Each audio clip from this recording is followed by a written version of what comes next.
আমরা যে কোরআন ঘরে রাখি আমরা জানি না এই জিনিসটা কি। যদি এরকম এক টুকরা হীরকখণ্ড, ডায়মন্ড, কেউ চেনে না এটা যে ডায়মন্ড, কেউ চেনে না, এমন লোকের কাছে যদি এটা পায় এর কোনো দাম তার কাছে নাই, এর কোনো মূল্য হবে না।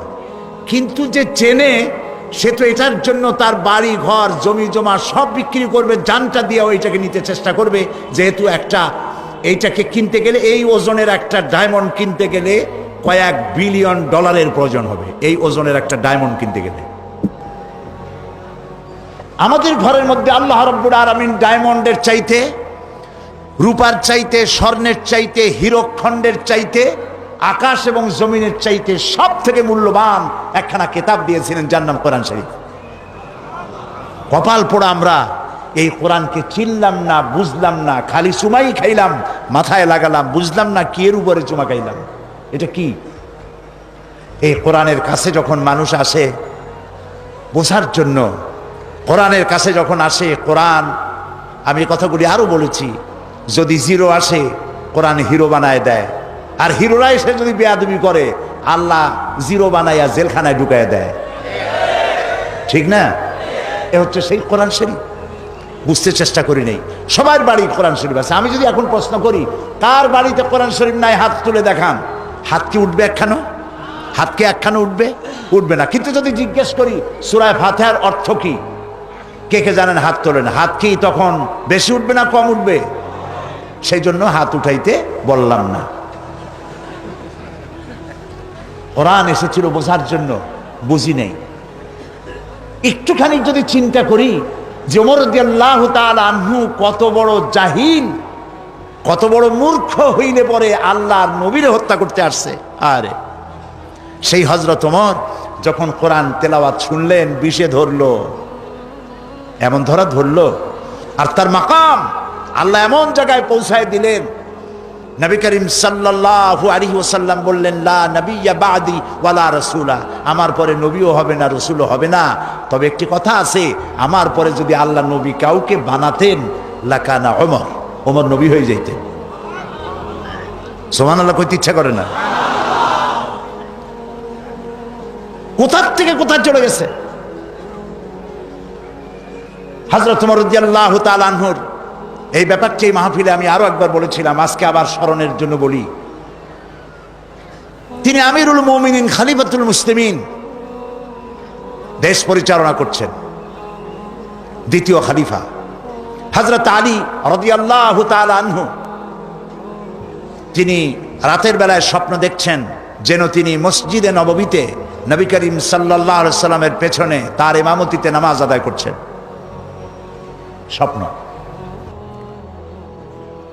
নবী করিম সাল্লাল্লাহু আলাইহি ওয়াসাল্লাম নামাজ শেষ করে সালাম ফিরিয়ে মুক্তাদির দিকে ফিরে বসেছেন এবং দোয়া পড়তেছেন।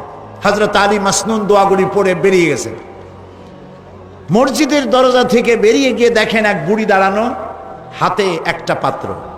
বুড়ি কাছে এসে বলছে, আলী আবার ভেতরে যাও, এই পাত্রের মধ্যে যত খোরমা দেখতে পাও এই খোরমাগুলি আমার বাগানে, নতুন বাগান, তুমি একটু ভিতরে নিয়ে যাও। রাসূলুল্লাহকে বলো তিনি যেন নিজে খান আর সাহাবায়ে কেরামদের মধ্যে যেন ভাগ করে দেন।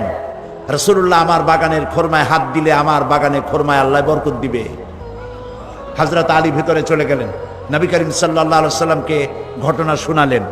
নবী করিম সাল্লাল্লাহু আলাইহি ওয়াসাল্লাম পাত্রের ভেতর থেকে একটি খোরমা তুলে নিয়ে হযরত আলীর মুখের মধ্যে দিয়ে দিলেন। হযরত আলী রাসূলের দেওয়া খোরমা চিবোচ্ছেন, এমন সময় তার কানে মসজিদে নববীর আজানের আওয়াজ চলে গেল, আসসালাতু খায়রুম মিনান নাওম। ঘুম ভেঙে গেল। ঘুম ভেঙেছে ঠিক, কিন্তু হযরত আলীর মুখের ভিতরে রাসূলের দেওয়া খোরমার স্বাদ তখনও ছিল। ওযু করে তড়িঘড়ি করে মসজিদে নববীতে প্রবেশ করে দেখেন ইমামতির জায়গায় কে দাঁড়ানো? হযরত ওমর দাঁড়ানো। নামাজ শেষ করে তিনি পিছনে ফিরেছেন। হযরতে আলী রাদিয়াল্লাহু তাআলা আনহু তিনি মাসনুন দোয়াগুলি শেষ করে বেরিয়ে গেছেন।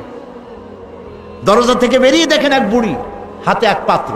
বুড়ি এসে বলছে, আলী আবার ঢোকো ভেতরে, এগুলি আমার বাগানের খোরমা, আমিরুল মুমিনিনকে দাও, তিনি খাবেন এবং সাহাবায়ে কেরামদের মধ্যে দিবেন, আমার নতুন বাগানে খোরমায় আল্লাহ বরকত দিবে। হযরত আলী দেখেন স্বপ্নে যা দেখছিলাম তা তো বাস্তব হচ্ছে। ভেতরে চলে গেলেন। হযরত ওমর রাদিয়াল্লাহু তাআলা আনহুকে পাত্রটি দিয়ে ঘটনা বললেন। হযরত ওমর পাত্র বাম হাতে নিয়ে ডান হাতে একটা খোরমা উঠাইয়া হযরত আলীর মুখের মধ্যে দিয়ে দিলেন।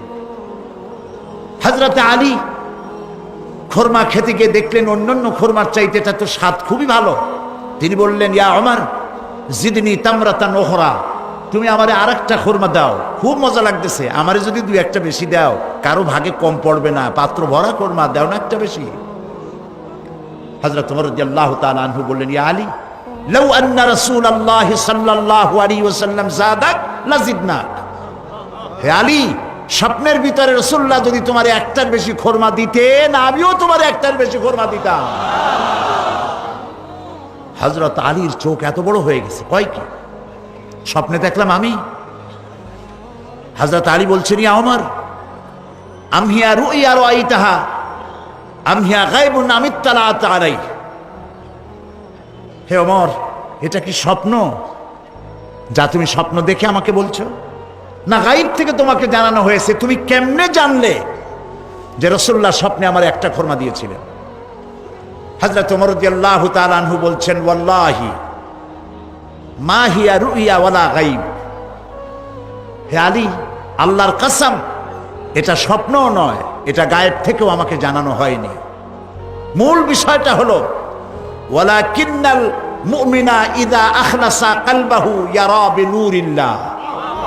মূল কথা হলো একটি মানুষ যখন পা থেকে মাথা পর্যন্ত আল্লাহর জন্য হয়ে যায় তখন সে আল্লাহর সাহায্যই দেখতে পায়।